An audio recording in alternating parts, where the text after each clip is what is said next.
Want to make your Terraform configurations more flexible and reusable? In this video, I'm going to show you how to use input variables in Terraform to customize your infrastructure deployments with ease. Let's dive in. What are input variables? Input variables in Terraform are a way to pass dynamic values into your configurations. Instead of hard-coding values like instance types or region names, you can define variables and then provide the values when you run your Terraform commands. This makes your configurations more modular and adaptable to different environments, like development, staging, or production. Defining input variables.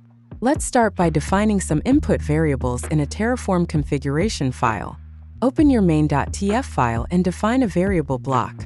In this example, we've defined two variables, instance type and region. We've provided a description, specified the type as a string, and even set default values. This means if you don't provide a value, Terraform will use the default. Using input variables in configurations. Now that we have our variables defined, let's see how to use them in our resource configuration. Here's how you would reference these variables when defining an AWS EC2 instance. Notice how we reference the variables with the var.prefix. This tells Terraform to use the values passed through the variables instead of hard-coded values. Providing values to input variables. There are several ways to provide values to these input variables. 1. Command line. You can provide variables directly in the command line when running Terraform commands.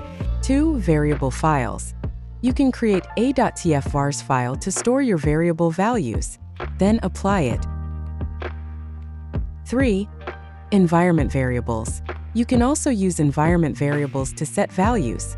This flexibility allows you to manage your Terraform configurations in a way that best fits your workflow. Real-world use case. Let's consider a real-world scenario.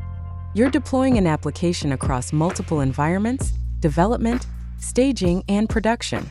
Each environment might require different instance types or regions based on its needs.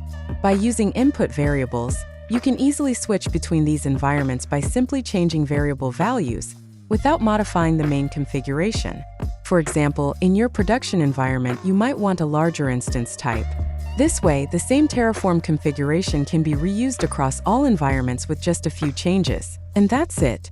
You've learned how to define, use, and provide values to input variables in Terraform. This is a powerful tool to make your infrastructure as code more flexible and scalable. In the next video, we'll explore output variables and how they can help you extract useful information from your Terraform deployments. Stay tuned.